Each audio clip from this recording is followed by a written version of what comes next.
Hello बच्चों, मैं नितिश श्रीवास्तव आपका स्वागत करता हूं रुद्राक्ष कॉमर्स एकेडमी में, a place where innovations happen. जी हाँ, अपनी एकेडमी में हम आपको हर चैप्टर एक नए तरीके से समझाने का सिखाने का प्रयास करते हैं जो आपको कहीं और ना मिले।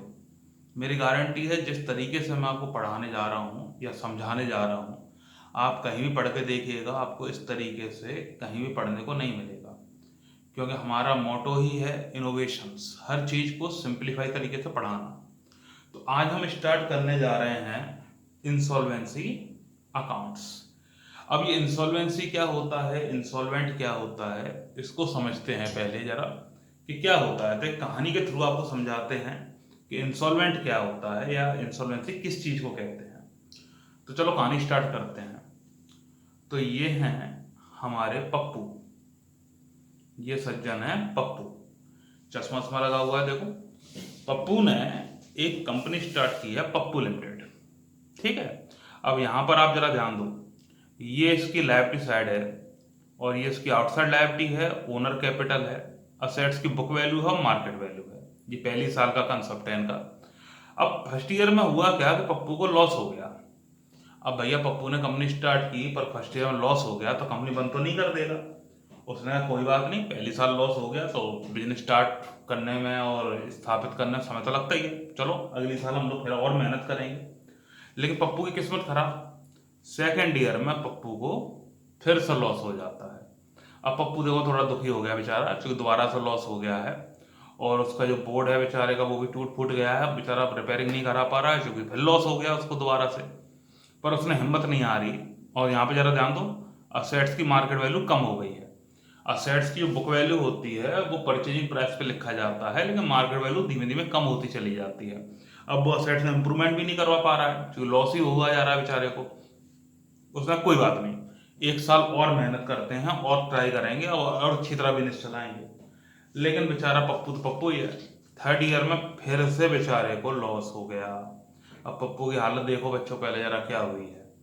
पैंट उतर गई है बेचारे की, घुटने में आ गया है, कपड़ों में भी देखो बेचारे ठिकरे लग गए हैं, बोर्ड की हालत देख रहे हो, टेढ़ा हो गया बोर्ड, टूट फूट भी गया। अब यहाँ पर ध्यान दो जरा, उसकी बैलेंस शीट में क्या ड्रामा हुआ। आउटसाइड लायबिलिटी बहुत ज़्यादा बढ़ गई है, मार्केट वैल्यू असेट्स की बहुत ज़्यादा कम हो गई है। अब बच्चों जब ये कंडीशन हो जाएगी कि 3 साल लगातार लॉस हो रहा है, 4 साल लॉस हो रहा है, तो इसका मतलब है कि उसके पास कैश कम होगा, रुपया नहीं चुका पा रहा होगा, उधार ले लेके काम चला रहा होगा। लेकिन जिनसे उधार लिया है, अब लगातार लॉस में जाओगे तो जिनसे उधार लिया है बेचारे भी तो रुपया तुमसे वापस मांगेंगे ही। अब जो पप्पू के क्रेडिटर्स हैं उन्होंने उसकी जिंदगी बर्बाद कर रखी है और जीना दूभर कर दिया है बेचारे का। पप्पू का रो रो के बुरा हाल है, उसे क्रेडिटर कह रहे हैं हमारा रुपया लौटाओ भैया। अब पप्पू क्या करे, पप्पू पे तो पैसा ही नहीं है। बिजनेस अगर वो अपनी बिजनेस को बेच भी दे, सारी असेट बेच भी दे, तब भी वो पेमेंट नहीं कर पा रहा है। अब ध्यान देना, अब पप्पू के पास क्या तरीका है बचने का। तो पप्पू के पास तरीका है कि वो कोर्ट की शरण में चला जाए। ठीक है, तो पप्पू पहुंच गया कोर्ट के पास, हाई कोर्ट, सुप्रीम कोर्ट या लोअर कोर्ट, कहीं भी पहुंच गया, लोअर कोर्ट में पहुंच गया। और पप्पू ने कोर्ट शब्द, पप्पू की हालत देख रहे हो बच्चों, बेचारा बनियान में आ गया है। चड्डी में बनियान में आ गया, घुटने में बनियान में, बेचारा हालत बहुत ज्यादा खराब है, दुखी हो गया बेचारा। तो वो कोर्ट से कह रहा है कि मुझे प्रोटेक्ट करो।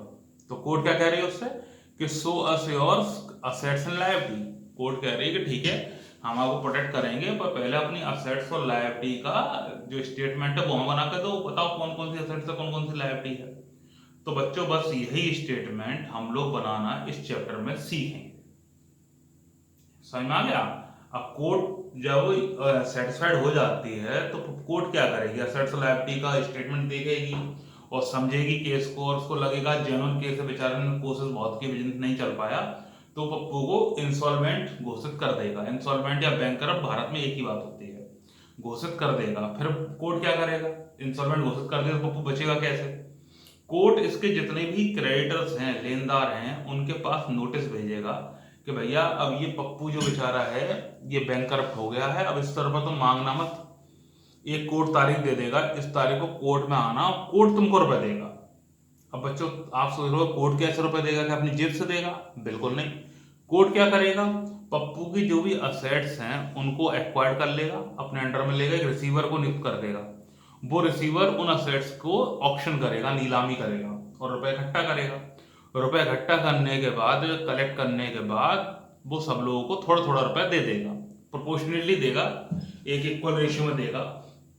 जैसे मानो असेट्स बिकी 10 लाख रुपए की और उसकी जो लायबिलिटी है वो 20 लाख रुपया है, यानी हाफ रुपया कलेक्ट हुआ है, तो सबको हाफ हाफ पेमेंट मिलेगा। और जो हाफ बचा वो उनका रुपया डूबा हुआ मान लिया जाएगा। याद होगा आपको 11th में आपने फाइनल अकाउंट बेड डेप्ट रिकॉर्ड किया होगा। बेड डेप्ट यानी डूबा करंट, जो रुपया डूब जाता है वो पप्पू जैसे लोग डुबा देते हैं बच्चों। तो जो असेट्स और लायबिलिटी का स्टेटमेंट हमें बना कर देना है, वही हमें इस चैप्टर में सीखना है। तो क्या है स्टेटमेंट, कैसे बनता है उसको समझते हैं। पहले पप्पू को साइड में कर देते हैं। चलो भाई पप्पू साइड में आ जाओ, इनको साइड में कर देते हैं। तो अब आपको समझाते हैं असेट्स और लायबिलिटी का जो स्टेटमेंट बना कर देते हैं उसको क्या बोलते हैं, वो कैसे बनता है। उसको हम लोग कहते हैं स्टेटमेंट ऑफ अफेयर्स। ये है आपका स्टेटमेंट ऑफ अफेयर्स। तो चलो समझते हैं जरा ये क्या है। स्टेटमेंट ऑफ अफेयर्स में 5 कॉलम है, 1 2 3 4 5।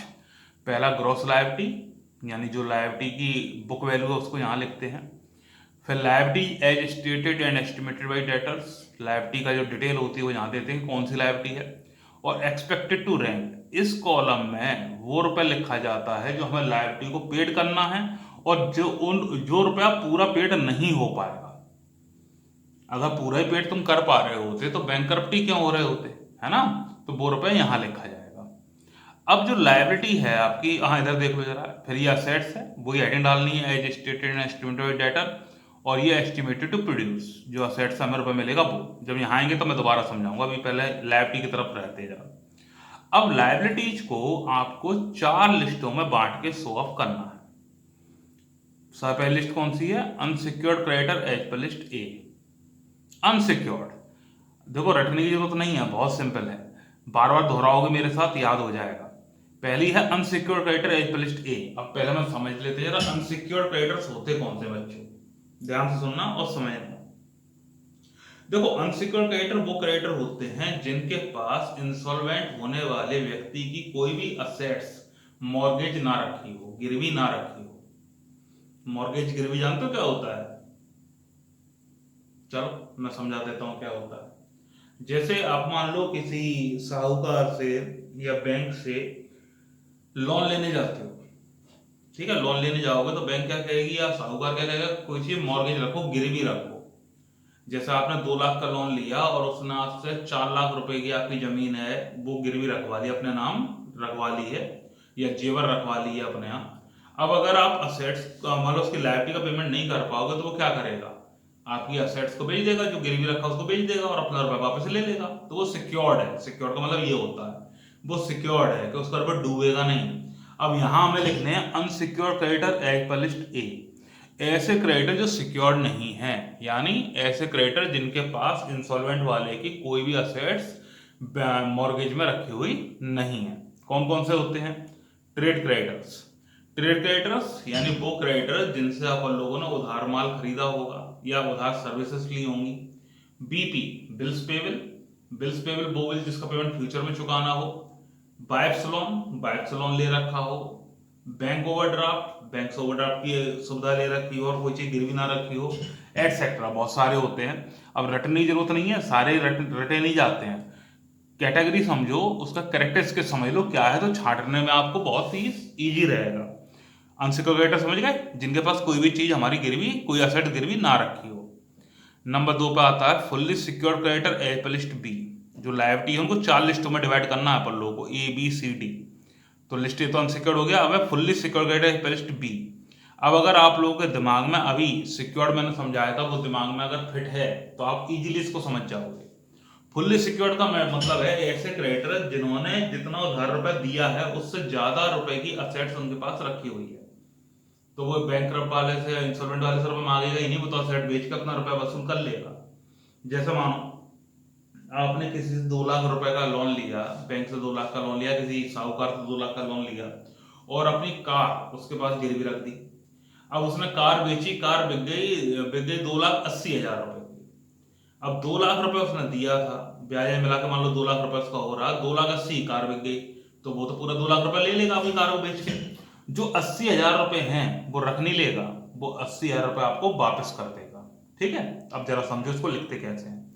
Fully secured creditor as per list B, मान लो 2 लाख ही मान लेते हैं, तो 2 लाख ग्रॉस में लिखा, 2 लाख अंदर, बाहर क्यों नहीं लिखा बताओ जरा।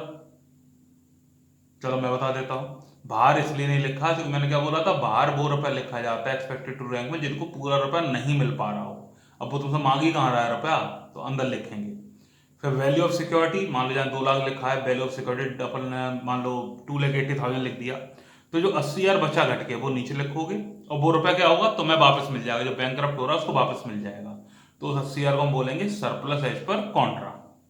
ठीक है, ये लिस्ट बी हो गया, नीचे लाइन कर दिया। अब है partial secured creditor as per list C. अब ये भी तुम्हें समझ में आ गया होगा, पार्शियल सिक्योर्ड क्रेडिटर यानी ऐसे क्रेडिटर जिन्होंने जितना रुपया दिया हुआ है उससे कम मूल्य की संपत्ति गिरवी रखी हुई है। कैसे, मान लो 2 लाख का लोन लिया, तुमने कार रख दी, अब कार तुम्हारी निकली खटारा, उसने बेचारे ने बेची 80,000 में बिक पाई, तो वो तुमसे कह रहा है भैया 80,000 की बिकी, 1,20,000 मेरा रह गया वो तो दो, तो उसको अपन लोग यहां दिखाएंगे। समझ में आ गया पार्सली क्या होता है, बिल्कुल इजी है। तो पार्शियल सिक्योर्ड क्रेडिटर लिस्ट सी, मान लो 2 लाख ही मान लेते हैं, तो 2 लाख ग्रॉस में 2 लाख अंदर। फिर वैल्यू ऑफ सिक्योरिटी, कार खटारा कार तुम्हारी कितनी बिकी, 80,000 की, वो यहाँ, तो 2 लाख में 80,000 गया, अब 1,20,000 तो तुमसे मांग रहा है, तो पूरा पैसा तुम्हारे पास है ही नहीं देने को, तो वो 1,20,000 हम लोग बाहर लिख देंगे। ठीक है, एक्सपेक्टेड टू रैंक में ए और सी लिखा जाता है क्योंकि बी तो तुमसे मांगेगा ही नहीं, और डी का फंडा ही अलग है। अब डी क्या है वो जरा देखो, preferential creditor as per listed D. Preferential creditor बच्चों कौन से होते हैं, प्रेफरेंशियल शब्द की हिंदी होती है पूर्वाधिकार, संधि विच्छेद करो, पूर्व अधिकार, इनको पहले से अधिकार है। किस बात का अधिकार है, इनको इस बात का अधिकार है कि जब तुम्हारी असेट्स को ऑक्शन हो जाएगा, सारी असेट्स रुपए इकट्ठा कलेक्ट हो जाएगा, तो सबसे पहले इनको पेमेंट करना, पूरा पेमेंट करना है। ठीक है, इसमें लिस्ट डी में कौन कौन से आ जाते हैं, salary, wages, tax, legal liability, और भी होते हैं, नहीं सॉरी और नहीं होते, यही होते हैं, सैलरी हो गया, वेजेस हो गया, टैक्स हो गया, लीगल लायबिलिटी हो गया। अब इनको छांटते कैसे हैं, उसके लिए आपको अलग से भी समझाएंगे लिस्ट डी कौन सी होती है और कैसे छांटी जाती है। ठीक है, अभी आएगा तब मैं सबको समझाऊंगा कि क्या चीज होती है। अब आते हैं, ये अंदर ही लिखनी है रकम क्योंकि इनको तो रुपया पूरा ही मिलेगा। अब आ जाते हैं असेट साइड में। तो असेट साइड में जो आपकी असेट्स उनको 3 लिस्टों में अपन को बांट कर दिखाना है, ई एफ जी। अब देखो बहुत सिंपल तरीका समझा देता हूं, 2 असेट्स को छोड़ दो, डेटर को और बीआर को। डेटर को हम बुक डेट बोलते हैं और बीआर तो बीआर ही है, क्योंकि डेटर के लिए और बीआर के लिए अलग लिस्ट है हमारे पास, एफ और जी। तो इन 2 असेट्स को छोड़कर जितनी भी असेट्स है उसको अपन लोग लिस्ट ई में दिखाते हैं। अब यहां आप देख रहे होगे 2 जगह डेट डैश लगा हुआ है अमाउंट के लिए, तो ये क्या है वो समझो। प्रॉपर्टी एज पर लिस्ट ई, जैसे अपन ने कैश लिखा, मान लेते हैं एग्जाम्पल है कैश लिखा, जो बुक वैल्यू को अंदर लिखो और जितना उस प्रॉपर्टी से मिल रहा है बाहर लिखो। जैसे मशीन मान लो 1.5 लाख की है, 40 की बिक रही है, तो 1.5 लाख बुक वैल्यू अंदर लिखा, जितनी बिक रही है 40 और बाहर लिख दिया। ऐसे ही सारी असेट्स को लिखते चले जाओ और उनका टोटल लगाओ, टोटल यहाँ लगा दिया। उसके बाद आते हैं अगले लिस्ट पर, book debt as per list है, डेटर को यहाँ पर बुक डेट बोलते हैं। अब डेटर के लिए, डेटर को हम 3 कैटेगरी में डिवाइड कर लेते हैं, गुड, डाउटफुल, बैड। गुड यानी अच्छे, अच्छे का मतलब सुंदर से नहीं है, अच्छे मतलब क्या है कि वो जितना रुपया उसने उधार लिया है उतना पूरा रुपया वो हमें लौटा देगा, चुका देगा। तो गुड, जितने रुपए को अंदर लिखो और पूरे रुपए दे देगा तो उतना ही रुपया बाहर लिख दो। डाउटफुल, डाउटफुल यानी ये बदतमीज है थोड़ा सा, जितना रुपया उधार दिया उससे कम रुपए चुकाएगा। तो जितना रुपया अपन ने उधार उसको दिया है, जितने का माल उधार बेचा वो अंदर लिखो और जितना वो दे रहा हो बाहर लिख दो। बैड यानी पूरा ही बदतमीज है, ये रुपया लौटाएगा ही नहीं, तो जितने का बैड है वो अंदर लिखो, बाहर कुछ नहीं लिखा जाएगा। तो लिस्ट ई का जो टोटल था उसमें दोनों को जोड़ दिया, जोड़ कर नीचे लिख लो। ओके, फिर आते हैं अगली पर, B R as per list G. B R यानी बिल रिसीवेबल, वो बिल जिसका पेमेंट फ्यूचर में मिलेगा, जितने का बी आर वो अंदर लिखो, जितना रुपया मिल रहा हो बाहर लिख दो, फिर इसका टोटल लगा दो। ये तीनों लिस्टों से हमारा रुपया कलेक्ट हो गया, यानी असेट से पूरा रुपया कलेक्ट हो गया। जब असेट से रुपया कलेक्ट हो जाएगा तो क्या होगा, जो हमारा सरप्लस एज पर कॉन्ट्रा आया था वो उसमें जोड़ दिया जाएगा, जो मैंने बताया था वो रुपया वापस लौटा देगा हमारा, तो वो रुपया इसमें जोड़ दिया, जोड़ कर नीचे आ गया। ये आपका फाइनल कलेक्शन हुआ। जैसे ही रुपया कलेक्ट हो जाता है तो लिस्ट डी वाले आ जाएंगे कि भैया हमारा रुपया लौटाओ, तो less preferential creditor list D, D वाले जितने हो उनको रुपया उनका दे दो, फिर उनको माइनस करके नीचे लिख लो। ये जो रुपया आया घट के, प्रेफरेंशियल क्रेडिटर घटा के जो रुपया आया, ये वो रुपया है जो ए और सी वालों को दिया जाएगा। तो ए और सी का टोटल लगाएंगे दोनों साइड में, ठीक है। अब मान लो इनका टोटल 3 लाख आ रहा है और यहाँ का जो घटघटू का है मान लो 2,20,000 आ गया, यानी 80,000 रुपया आपको कम पड़ गया। जो कम पड़ गया उसको डिफरेंस को यहाँ लिख दो 80,000 और उसको हम बोलेंगे deficiency as per list H. ये है आपका स्टेटमेंट ऑफ अफेयर्स। उम्मीद करता हूं अच्छी तरह समझ में आ गया होगा आप लोगों के। ये जो नोट्स हैं वैसे इसका फॉर्मेट आपकी किताब में भी दिया हुआ है, किताब में ओपन करके देखना इस चैप्टर में, लेकिन वो थोड़ा लेंथी सा दिया हुआ है। ये हमने सिंप्लीफाई करके इजीली सा लिख दिया है जिससे आपको इजी समझ में आ जाए। इन नोट्स के लिए आप फेसबुक पे जाइए और रुद्राक्ष कॉमर्स एकेडमी सर्च करो, उस पेज को लाइक करो, वहां पर ये नोट्स डले हुए हैं, तो उसको आप अपने मोबाइल में डाउनलोड कर लेना या फिर उससे देख के लिख लेना जैसा आपको अच्छा लगे। अब हम लोग बात करते हैं लिस्ट डी। अभी मैं बता रहा था प्रेफरेंशियल क्रेडिटर, पूर्वाधिकार लेनदार, तो ये कौन से होते हैं, इनको कैसे छांटा जाता है, उसके लिए लिस्ट डी हम लोगों को डिटेल में पढ़नी पड़ेगी। तो चलो अब लिस्ट डी पे चलते हैं, इसको साइड करते हैं, इसको साइड कर देते हैं। ये है बच्चों preferential creditor as per list D. तो अब दिखाते हैं तुम्हें प्रेफरेंशियल क्रेडिटर कैसे छांटे जाते हैं। प्रेफरेंशियल क्रेडिटर्स को छांटने के लिए आपके पास 2 एक्ट हैं।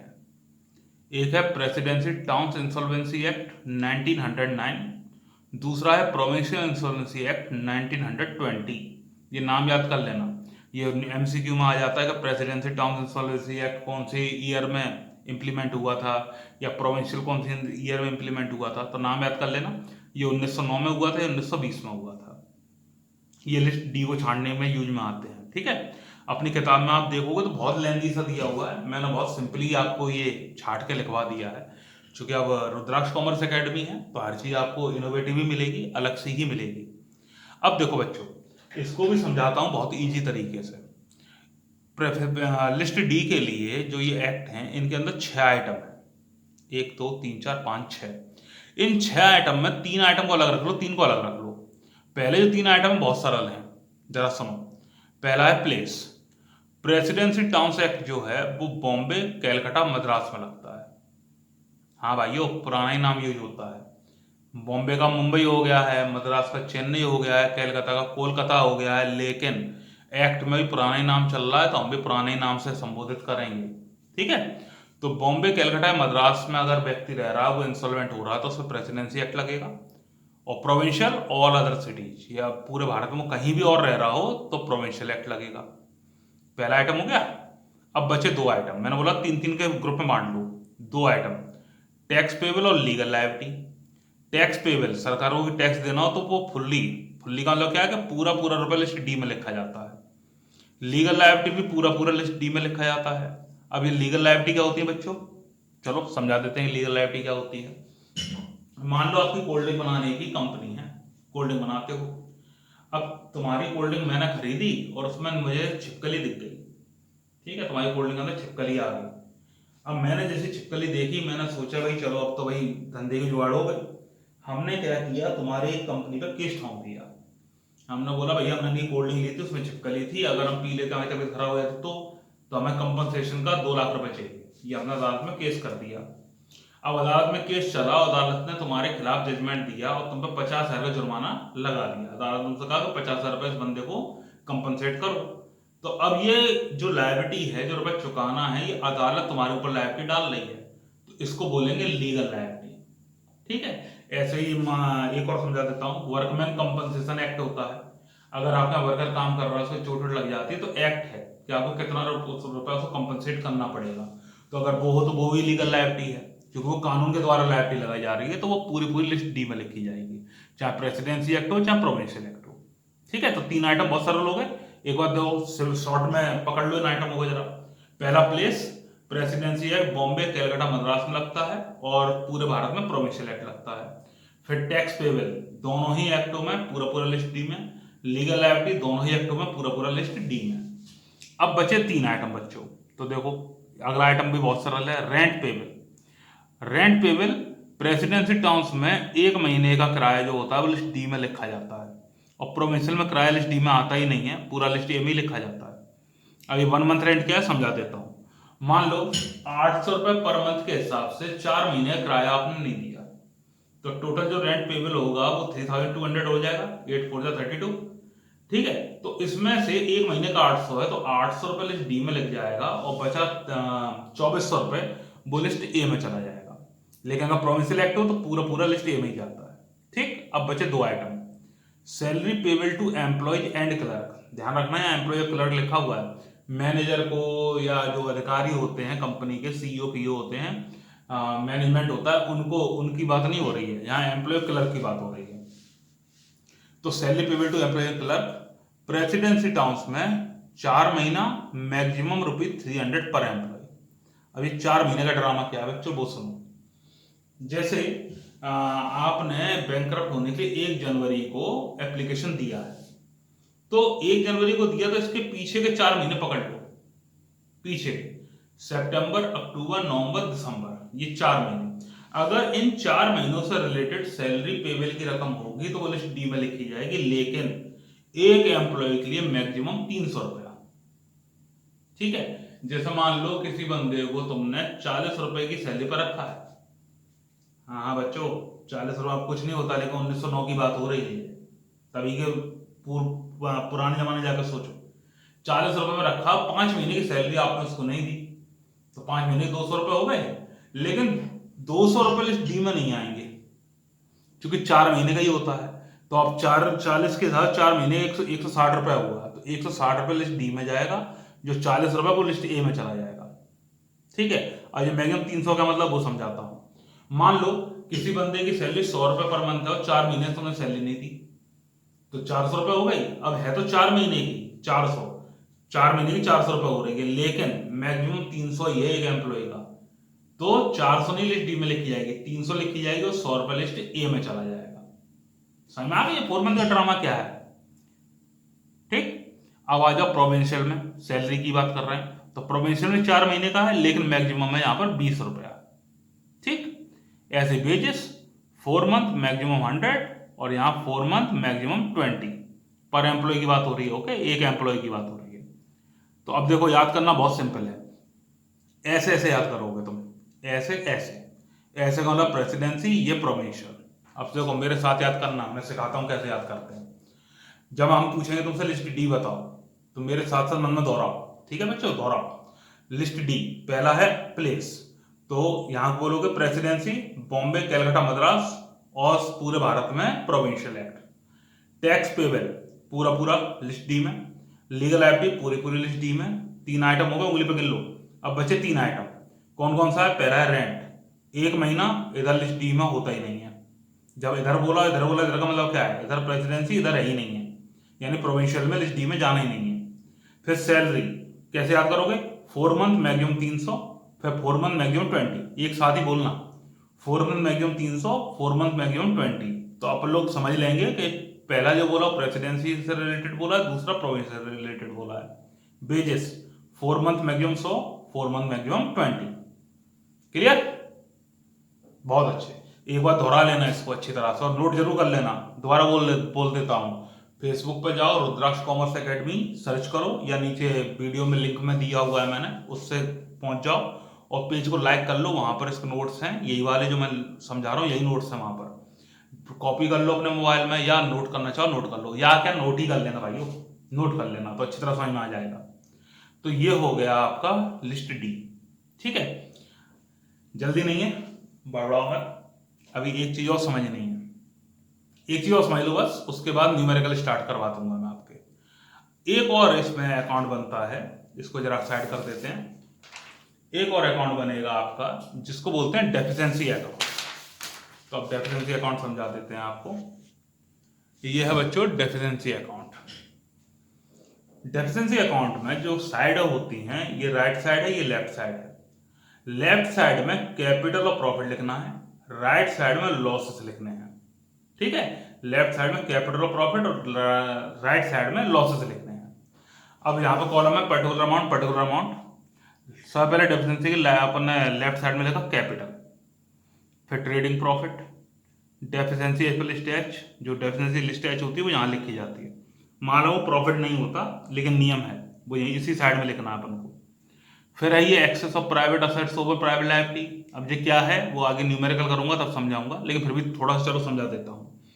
ये क्या चीज है, जब बंदा बैंकरप्ट हो रहा होता है तो उसकी प्राइवेट असेट्स और प्राइवेट लायबिलिटी जो होती है वो भी रिसीवर ही ले लेता है। बैंकरप्टी हो रहा है तो एक बार में सारा निपटारा कर लिया जाए। तुम्हारी प्राइवेट का मतलब क्या है, जो तुम्हारे मोहल्ले उल्ले से तुम उधार ले रखा होगा या और कहीं से बिजनेस से बाहर से उधार ले रखा वो भी ले लिया जाता है। तो मान लो तुम्हारी प्राइवेट असेट जो उसने ली, तुम्हारी लग्जरी कार है, घड़ियां हैं, ज्वेलरी है, लग्जरी जो तुमने अपने पैसे से खरीदी है वो ले ली उसने, सारा तुम्हारा प्राइवेट असेट ले ली है 5 लाख की, और प्राइवेट लायबिलिटी है 3 लाख की, तो 2 लाख रुपए रिसीवर को एक्स्ट्रा मिल गया। जो एक्स्ट्रा मिल गया उसको बोलेंगे एक्सेस ऑफ प्राइवेट असेट्स और प्राइवेट लायबिलिटी, तो रिसीवर के लिए फायदा हो गया तो वो यहाँ लिख दिया जाएगा।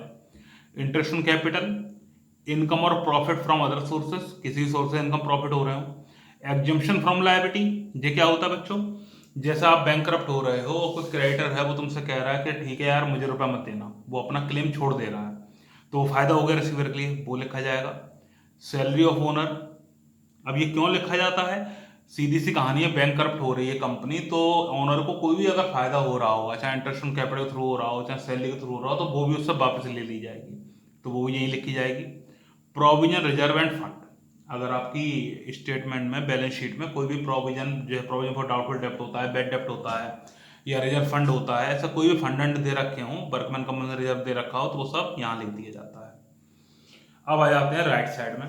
राइट साइड में लॉसेस लिखने हैं अपन लोगों को, खर्चे लिखने हैं, तो ड्राइंग लिख दिया, ट्रेडिंग लॉस लिख दिया।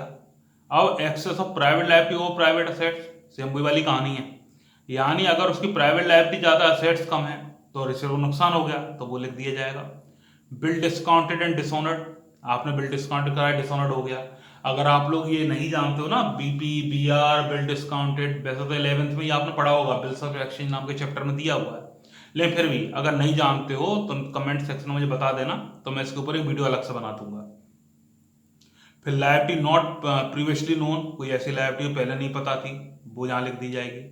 लॉस ऑन स्पेकुलेशन और loss on realization of assets, assets को बेचने में जो लॉस हुआ वो, इन सबको लिखने के बाद टोटल लगा दिया जाता है। अगर टोटल मैच हो जाता है तो सवाल सही है, मैच नहीं होता तो कहीं गड़बड़ आप मार गए हो। ये आपका इंसॉल्वेंसी अकाउंट के पूरी थ्योरी आपकी हो गई है। ठीक है, अब किताब में जरा थ्योरी को एक बार निगाह मारना, पढ़ना मत, सिर्फ निगाह मारना, देखना उसमें थोड़ा लेंदी लिखा हुआ है, हमने आपको सिंप्लीफाई तरीके से लिखा दिया है ये। अब नेक्स्ट वीडियो में हम लिस्ट डी को छानना सीखेंगे, उसके न्यूमेरिकल आपकी किताब में दिए हुए हैं, जवाहर पब्लिकेशन से मैं करवाऊंगा, तो अगर आपके पास जवाहर पब्लिकेशन ना हो तो मैं क्वेश्चन डाल ही दूंगा, खैर और कोई बुक हो तो मुझे बता देना, तो उससे भी मैं वीडियो बना दूंगा उस किताब से भी। तो अगले वीडियो में बहुत जल्द मिलने वाले हैं, इसलिए चैनल को सब्सक्राइब कर लो, शेयर भी कर दो, वीडियो अच्छा लगा हो, कुछ नया लगा हो तो लाइक भी कर देना, ठीक है, चैनल वीडियो को लाइक भी कर देना, और वीडियो शेयर करो अपने दोस्तों के साथ, और सब्सक्राइब भी कर दो चैनल को, जिससे अगला वीडियो के आपको नोटिफिकेशन मिल जाए। अब अगले वीडियो में हम लोग मिलते हैं, तब तक इसको अच्छी तरह समझ लेना, नोट्स बना लेना, ठीक है, नोट्स जरूर बनाना, और गारंटी है तुम्हें कहीं भटकने की जरूरत नहीं पड़ेगी, बहुत ईजीली समझ में आ जाएगा। तो आज के लिए कहानी इतनी ही है, तो पढ़ते रहो बच्चों, अगले वीडियो में हम लोग मिलते हैं और तब मैं आपको आगे समझाऊंगा। तब तक के लिए गुड बाय, टाटा।